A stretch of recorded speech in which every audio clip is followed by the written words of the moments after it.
We have finished the rib stitch, as you can see here, and it is springy. This is, as I had mentioned, this is used for cuffs and for collars, for socks, because it's very elastic. So here's the right side. I have my stitch marker here just to keep track, because you can see the stockinette is smooth.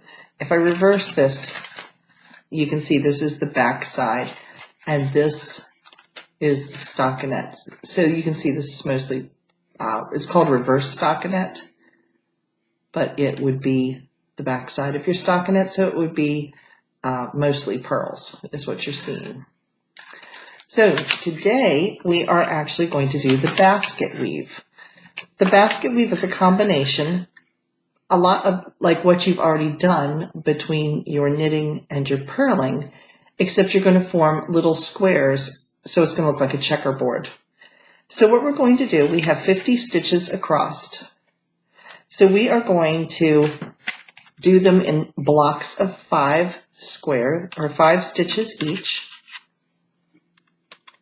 We're going to knit 5 stitches and then purl 5 stitches all the way across. And I'm going to put up on the screen what that would look like on a knitting chart.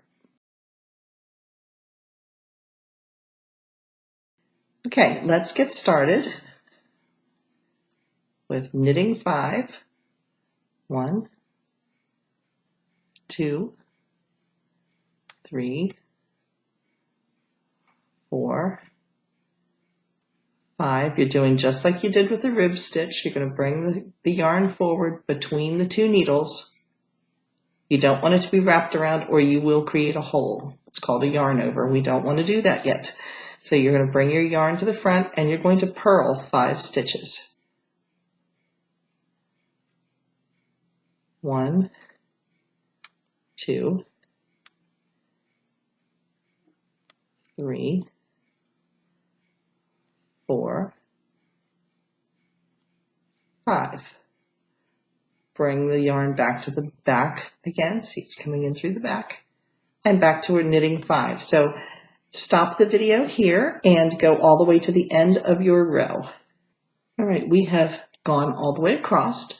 And now when you turn your work, you're going to do the same thing that you did with the rib stitch. You're going to knit the knit stitches. You're going to purl the purl stitches. So let's turn it over. And you can see very clearly, these are your knit stitches. And remember, your purl stitches have a little, let's make it this close enough. Purl stitches have a little bump on the top. There you can see them. See, these are the knit stitches. These are the purls. You can see them right here. 1, 2, 3, 4. And here's the 5th one hiding right there. So now you're going to go back across. This would be row number 2. And I will put up on the screen what that would look like. And let's do that together. Let's go all the way back across, beginning with 5 knit stitches. All right, I've just finished my 2nd row. Let's turn it to the right side, and you can see what it looks like. You can see that we have, it's not showing up as well because we just came off of a rib stitch, but you can see that we are starting to do something a little different. You can see the squares beginning to form. Now you're going to repeat the 2 rows that we've just done. You're going to repeat row 1 and then row 2 and then row 1 and then row 2 and row 1 and row 2. So you're going to repeat those those 2 rows. So you will have a total of 6 rows when you're done. So we will pause the video here. All right, we have completed our first 6 rows. And you can see how they're showing up now. Here's your rib stitch, but you can see the difference. They look like giant rib stitches at this point until we put the 2nd set of blocks into where they become looking like a checkerboard. So there you can see them. Now the next 6 rows, we are going to be doing the same thing, but we're reversing what our stitches are. So in other words, this block was all knit stitch. So the next 6 rows, we're going to make sure they're purled. So we're going to start with 5 purl stitches. So if the block was purled, you're going to knit. If it was knit, you're going to purl. So let's go across the first 2 rows. I'll show you what this first row is going to look like on a pattern. And now let's do that together. We have the yarn in the front. We're going to purl 5 stitches.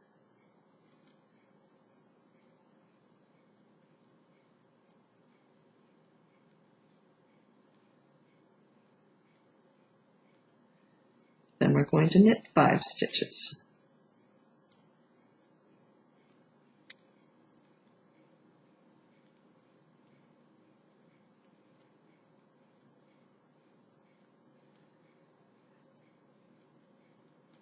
And here you can see the beginning of the next pattern, how it's going to form a block.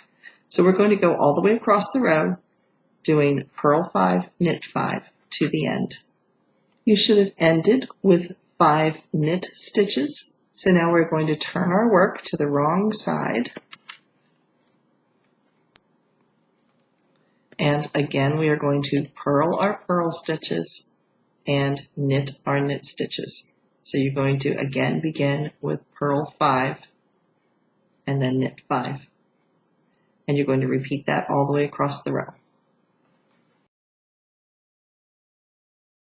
I'm going to repeat these 2 rows of block 2 twice more until you have a total of 6 rows.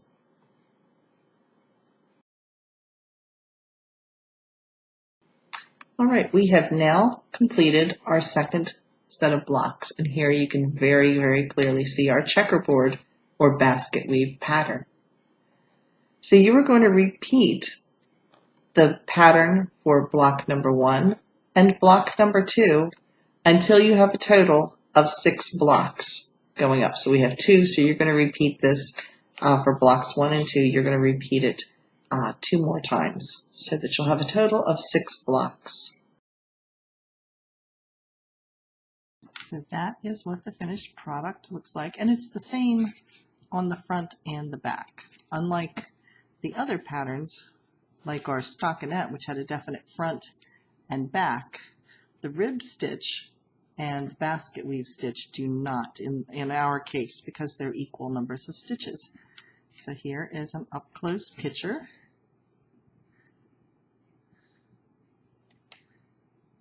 And that is our lesson for this week. Next week, come back on Wednesday, and we will be doing the seed stitch, which is also known as the moss stitch. If you've enjoyed this video, please give me a thumbs up, and I'll see you next Wednesday.